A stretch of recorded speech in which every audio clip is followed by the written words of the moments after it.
Hello and welcome to History of Dragon Ball. Today we are looking at the biggest differences between the manga and the anime.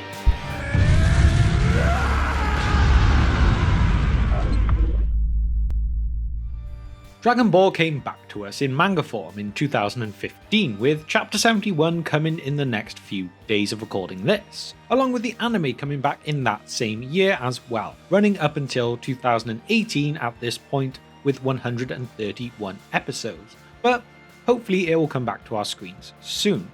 Now, the original writer Akira Toriyama and his main co-writer Toyotaro both have more involvement in the manga than in the anime, so therefore that would mean that there are likely to be differences between the two. So today we thought let's go through some of the biggest changes for those of you who have perhaps only watched or read one or the other. So let's jump into it.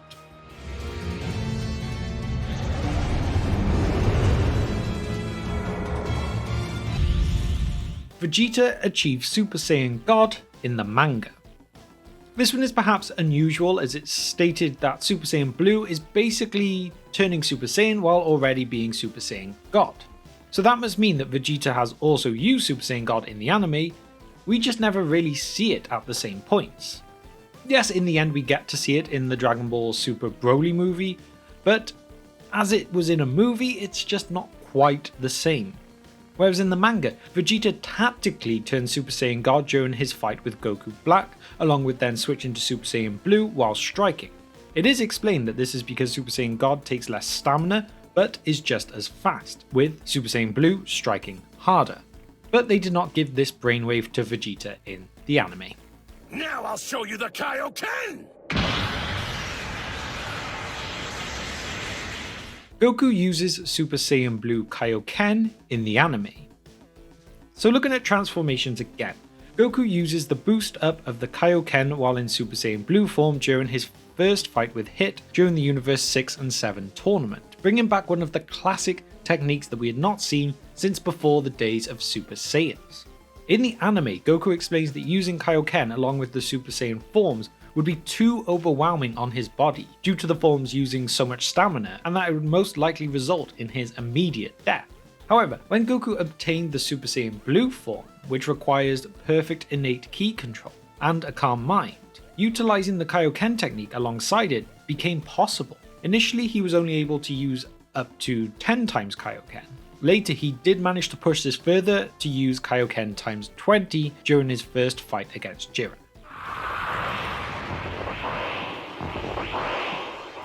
The Saiyans master Super Saiyan Blue in the manga. Back in the days of the Cell arc in Dragon Ball Z, we were introduced to the idea that Saiyans could master the Super Saiyan form to develop it further, and this was what was needed for them to be able to defeat Cell. And this idea comes back again in the Dragon Ball Super manga. We see a similar development with the Super Saiyan Blue form during the Zamasu arc. Goku achieves a form referred to as Perfected Super Saiyan Blue that he uses to combat Zamasu after he is merged with Goku Black.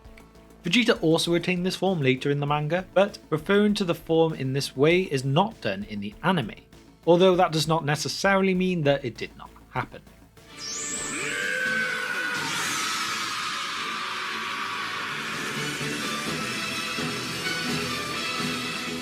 Vegeta broke his limits in his own way in the anime.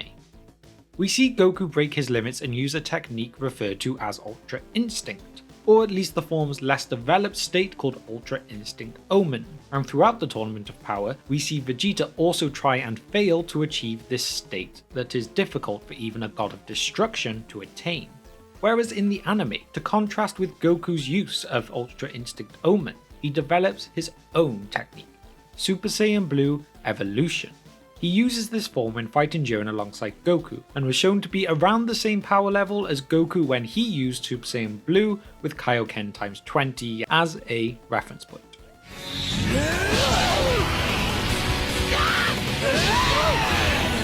The SAO Juniors Return in the manga.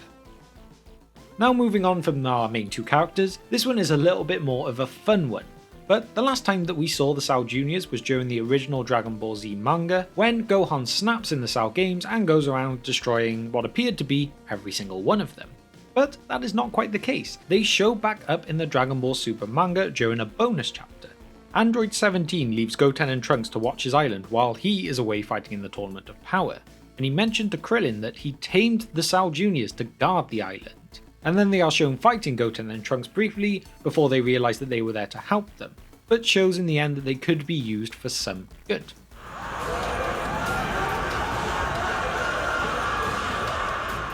Zamasu becomes the cosmos in the anime. Dragon Ball Super introduced us all to the concept of the multiverse alongside their concept of gods of destruction, and in one of these alternate universes was the supreme Kai in training, Zamasu. As we know, Zamasu resented mortals, and so he acquired the Super Dragon Balls and made a wish to become immortal. Then he killed Gawasu, his master, and attempted to take out all mortals by force. However, despite coming close, Trunks stopped him, cutting his body apart, and this caused his immortal soul to merge with the universe, and he attempted to become its law and order before Zeno stepped in and simply erased him.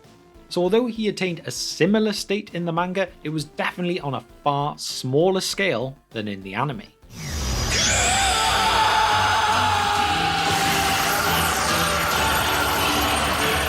Goku uses Hakai in the manga.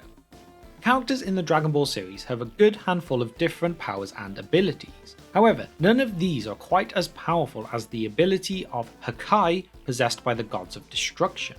In the manga, during the Zamasu arc, Goku attempts Hakai on a fused Zamasu during his final fight against this enemy.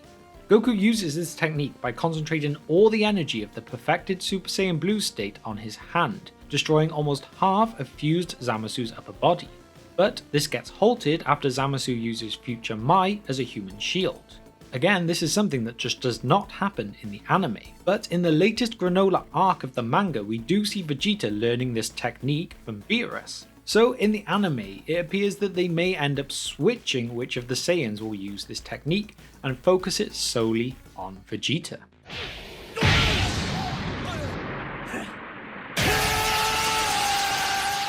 Vegeta gets copied by Kumsum in the anime. In a bonus story that appears to be referenced in Dragon Ball GT's Baby Saga, we see in the Dragon Ball Super anime that there is a character with similar abilities called Kumsum. His ability is to take over his opponent and then copy their shape, statistics, and abilities. His look appeared very much a callback to Baby Vegeta. However, this little story makes no kind of appearance in the manga.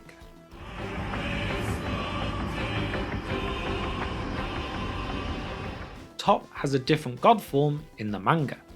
Throughout Dragon Ball we are introduced to many different types of gods. We see that these titles can be something that you can train towards, like how Top is being trained by Balmod, the god of destruction of Universe 11. In the anime, Top achieves a god of destruction-like form through desperation to survive and win, so abandons his idea of justice. Here he becomes Top the Destroyer. This state allows Top to make full usage of godly ki. His aura, also made from energy of destruction, can instantly destroy anything that touches it. Whereas in the manga, he already underwent training as a god of destruction candidate. Top is able to access godly ki to take on the aura of a god. It makes him more powerful, but lacks the destructive capabilities that he has in the anime, making him slightly less powerful.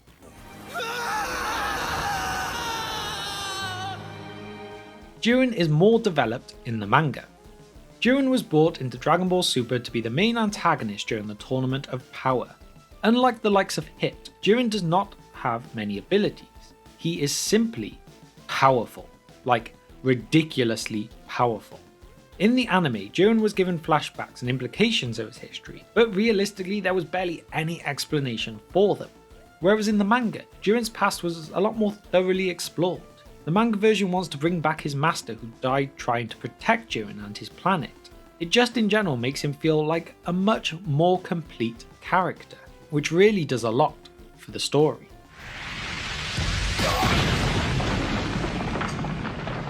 Gohan, are you okay? Gohan fights a narcissistic movie star in the anime.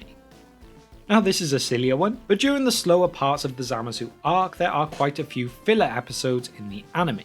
One of these involves an alien parasite that was tracked by the Galactic Patrol which landed on Earth. He infects the actor Barry Kahn as a vessel due to his envy of Gohan getting all the attention as his stunt double.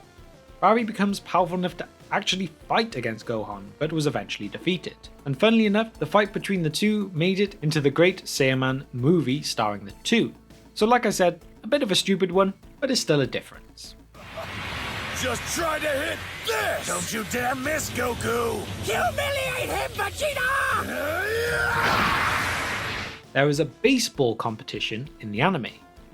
And also now for another bit of a fun one that comes from another one of the filler episodes, this time refocusing on the rivalry between Beerus and Champa, but instead of another battle, they held a baseball match instead.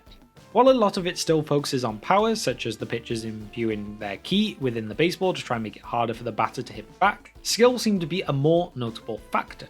In this competition, we even see Yamcha brought back as a valuable asset to the team because of his past as a professional baseball player. Considering Dragon Ball Super mostly depicts Yamcha as, well, being useless, this filler episode actually marks quite a high point for this character. And that is really for the first time in a long time. Whew, that was close, almost trimmed my beard. Roshi uses Ultra Instinct in the manga.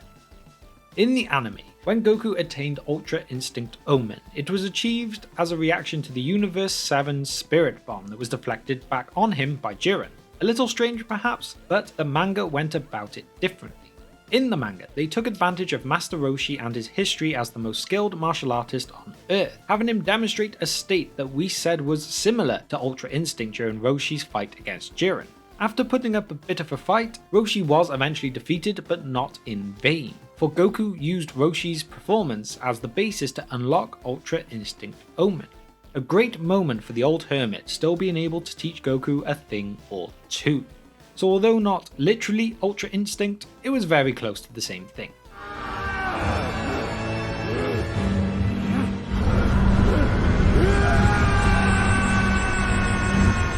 The Broly arc is shown in the anime.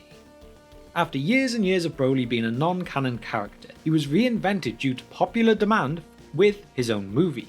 This was quite a surprise to fans, seeing as Dragon Ball Super had introduced us to Kale, who basically just seemed like the female version of Broly. Broly was reworked, although most of the qualities that fans enjoyed were kept. This time around, however, Broly is portrayed as a good-hearted character who just cannot control himself.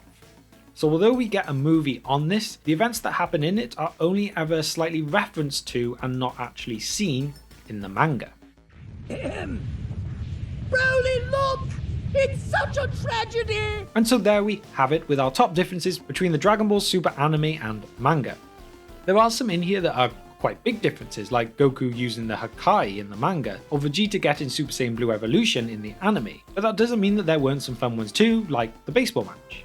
And I'll be curious to see what kind of alterations that they make in the future when the anime finally does come back, with Moro and Granola arcs in the future, as well as anything more that comes after that. And so, I hope you enjoyed this video, but now I'd actually like to know a thing or two from you. Firstly, did I miss any major changes that were worth mentioning? And also, which of the changes that I have mentioned do you think were the best or worst? Let me know your thoughts and opinions on these in the comments below.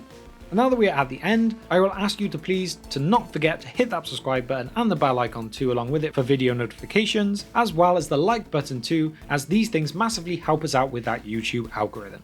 So thank you once more if you've managed to reach the end of the video with me, and I will see you next time on History of Dragon Ball.